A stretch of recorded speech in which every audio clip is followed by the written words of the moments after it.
Chapter 47 of Genesis is where we are today, and these events cover 17 years. That's a lot of territory in one little chapter. We find that now the people of Jacob, his family, has all come back to Egypt.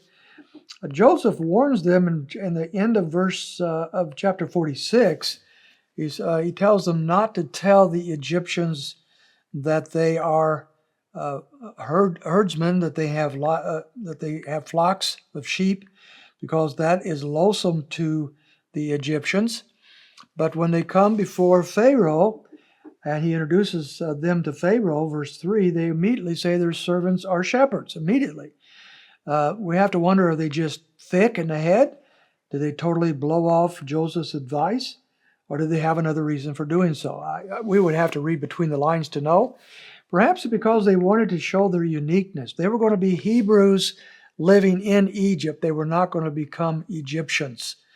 And that's very important for the future, because Israel is going to be a nation separated from the Gentile nations.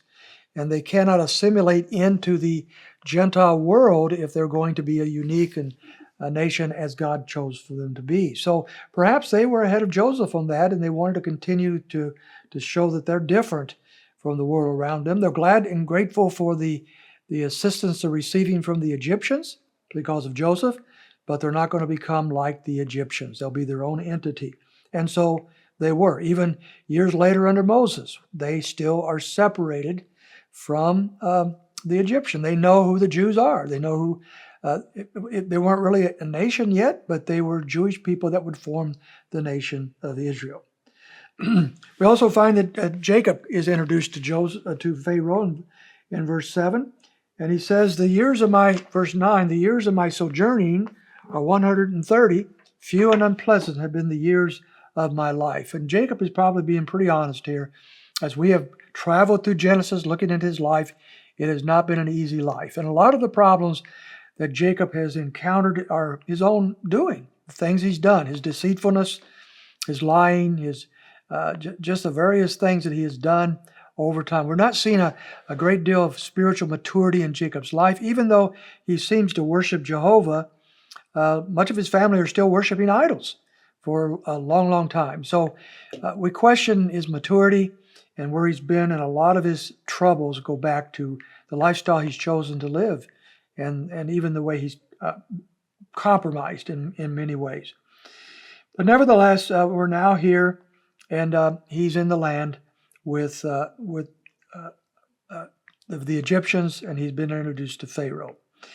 As we move on down in the chapter, we find Joseph now moving forward during his famine, and he does also some questionable things here. Again, you have to read between the lines, and you might have to choose whether you think Joseph did the right things here or not. But as the famine wore on and the people needed food, he begins to basically enslave the Egyptians in order that they might survive. In verse 16, he says, "Give me your livestock, and I'll give you food." And he gave livestock. Later on down the line, he wants their land. Verse 20. Okay, you're out of livestock. How about your real estate? Give us your land. And they do that.